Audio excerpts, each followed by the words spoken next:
தலைமை தாங்கும் உறுப்பினர் அவர்களே, இன்றைய நாள் பணம் துரியதாக்கல் சட்டமூலத்தினுடைய நிறைவேற்றத்தை நீங்கள் கொண்டு வர முயற்சிக்கின்ற இந்த நாளிலே, இந்த நாட்டில் நடைபெற்ற மிகப்பெரிய யுத்தத்தின் பொழுது தமிழீழ தேசம் என்பது ஒரு கட்டமைக்கப்பட்ட நிதி பொருளாதார அரசியல் மயப்படுத்தப்பட்ட ஒரு தேசமாக தமிழர்களுடைய நிலப்பகுதிகள் இருந்தது. அந்த காலகட்டங்களில் அவர்களுடைய நிலப்பகுதிகளில் இயங்கிய தமிழீழ வைப்பகத்திலே தமிழர்கள் தங்களுடைய நகைகளை அடகு வைத்திருந்தார்கள். இறுதி யுத்தத்தின் பொழுதும் அந்த நகைகள் அடைவில் இருந்த நகைகளை எடுக்கக்கூடியவர்கள் மீள எடுத்திருந்தார்கள். எடுக்காதவர்களுடைய பல கோடி ரூபாக்கள் பெறுமதியான கண்டெய்னர் பெட்டிகளில் நகைகளை கொண்டு வந்து கோட்டபாய ராஜபக்சவும் அரசாங்கமும் கொண்டு வந்ததாக ஃபீல்ட் மாஸ்டர் சரத் பொன்சேகா அவர்கள் கூட பல நேர்முகங்களில் பல தடவைகள் முன்வைத்திருக்கிறார். தானே அந்த தமிழீழ வைப்பகங்களில் இருந்த நகைகளை நான் அரசாங்கத்திடம் ஒப்படைத்திருக்கிறேன், அந்த நகைகளுக்கு என்ன நடந்தது என்று அவர்கள் கேள்விகளை கேட்டிருந்தார்கள். நான் கேட்கிறேன், இந்த உயர்ந்த சபையினூடாக இறுதி யுத்தத்தின் பொழுது தமிழர்களிடமிருந்து பறிக்கப்பட்ட இந்த நகைகள் தூயதாக்கப்படுவதற்காக உகண்டாவிலும் மஹிந்த குடும்பத்தினால் இப்பொழுதும் பேணி வைத்திருக்கப்படுவதாகவே செய்திகள் வருகின்றன. விடுதலை புலிகளிடமிருந்து அல்லது அவருடைய சொத்துக்களை பறிமுதல் செய்தவர்கள் கேபி என்று சொல்லப்படுகிற குமரனூடாக சொத்துக்களை பறிமுதல் செய்த கோட்டபாய ராஜபக்ச மஹிந்த ராஜபக்ச குடும்பத்தினர் அந்த சொத்துக்களை பசில் ராஜபக்ச போன்ற அந்த ராஜபக்ச குடும்பத்தின் பேரிலே பல நாடுகளில் முதலீடு செய்திருப்பதாகத்தான் நாங்கள் இன்றும் இந்த செய்திகளை பார்க்கிறோம். ஆகவே தமிழர்களுடைய அதிலும் ஏழைகள் தமிழீழ வைப்பகங்களிலே அடைய வைத்த அந்த நகைகளுக்கு என்ன நடந்தது? நான் கேள்வியாகவும் கூட கேட்டிருந்தேன். இதுவரை இந்த அரசாங்கம் பதவிக்கு வர முதல் இந்த அரசாங்க தரப்பிலே சொல்லியிருந்தார்கள், நாங்கள் அந்த நகைகளை மக்களிடம் கொடுக்கிறோம் என்று, நாங்கள் அதற்கான வழியை தேடுவோம் என்று. ஆனால் இப்பொழுது வேறு ஒரு கதையை சொல்லுகிறார்கள், அது அரசாங்கத்தினுடைய நிதி மூலத்துக்கு மாற்றப்படும் என்று. நான் சென்ற வாரம் கூட என்னிடம் யாழ்ப்பாணத்தில் இருந்து ஒரு அம்மா வந்திருந்தார். 50 பவுன் நகைகளை தான் தமிழீழ வைப்பகத்திலே பாதுகாப்பு பெட்டகத்திலே வைத்திருந்தேன். நான் அடைவு வைத்திருக்கவில்லை, பாதுகாப்பு பெட்டகத்திலே வைத்திருந்தேன்.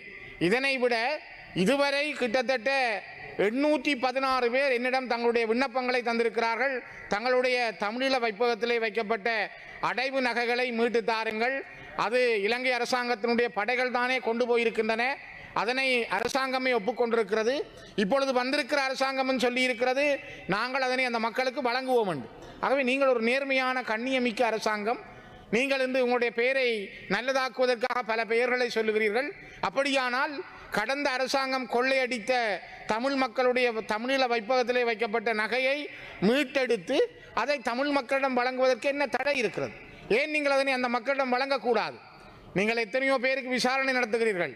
சுரேஷ் ஆலையில் இருந்து பழைய ஜனாதிபதி கோட்டபாய ராஜபக்ச வரைக்கும் நீங்கள் பல பேருக்கான விசாரணைகளை மேற்கொள்கிறீர்கள்.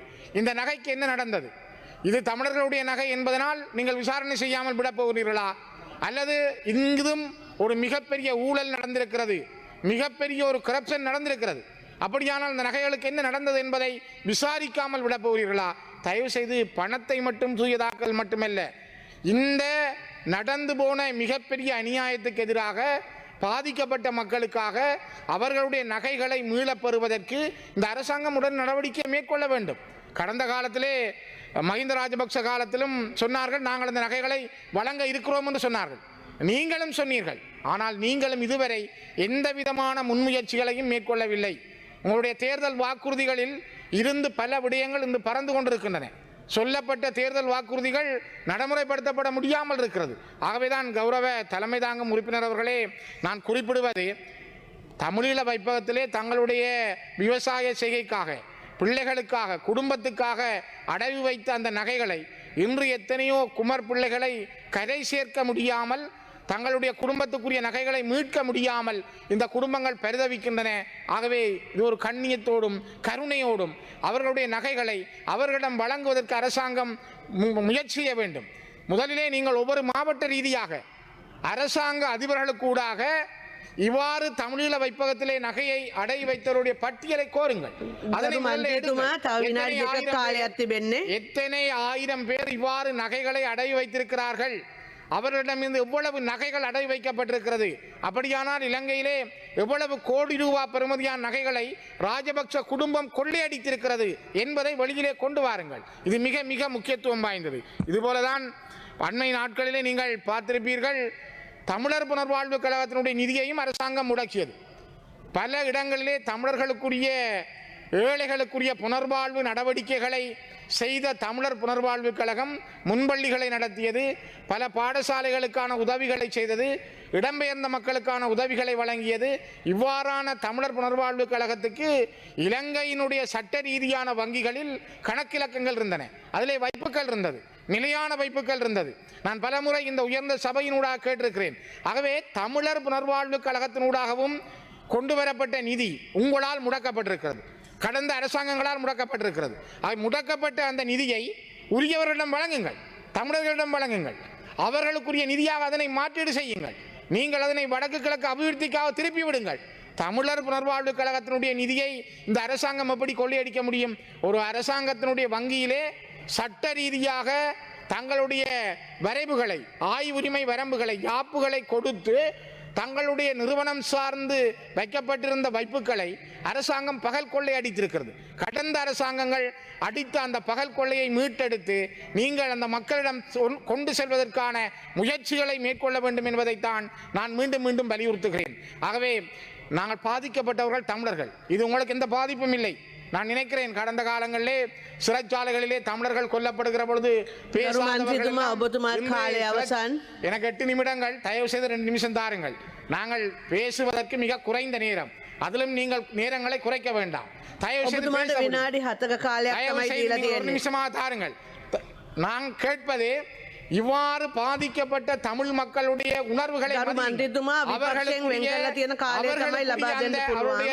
வைப்பகத்திலே வைக்கப்பட்ட நகைகளை அவர்கள் தாங்கள் புனர்வாழ்வு கழகத்திலே செய்த உதவிகளை வெளியிலே கொண்டு வாருங்கள்.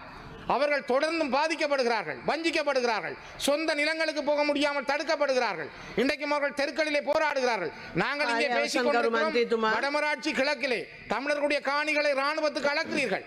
நீங்கள் இன்றைக்கு மயிலட்டி மக்கள் போராடுகிறார்கள், பலாலி மக்கள் போராடுகிறார்கள், கேப்பாப்புலவு மக்கள் போராடுகிறார்கள். அப்படி என்றால் இந்த நாட்டில் என்ன நடக்கிறது? என்ன நியாயம்? உங்களுடைய அரசாங்கம் வந்தும் கூட நீங்களும் ஏன் இதுவரை இன்னும் ஒரு நியாயமான சரியான முடிவை எடுக்க முடியாமல் நீங்கள் தள்ளாடுகிறீர்கள்? தயவு செய்து மக்களுடைய பிரச்சனைகளை திசை திருப்ப, இந்த நாட்டிலே வாழுகின்ற மக்களுடைய இன்னல்களை மாற்ற வேறு திசைகளுக்கு கொண்டு செல்ல வேண்டாம். அதற்கான நியாயமான வெளிப்பாட்டை கொண்டு வாருங்கள். இந்த மக்களுடைய எண்ணங்களை பிரதிபலிக்கும் வகையில், நல்லெண்ணங்களை வெளிப்படுத்தும் வகையில் அவர்களுடைய நகைகளை ஒப்படையுங்கள். புனர்வாழ்வு கழகத்தின் நிதியை மீளழியுங்கள். இதுதான் இந்த அரசாங்கம் செய்யக்கூடிய மிகப்பெரிய தார்மீக கடமையாக இருக்கும் என்று நான் கருதுகின்றேன்.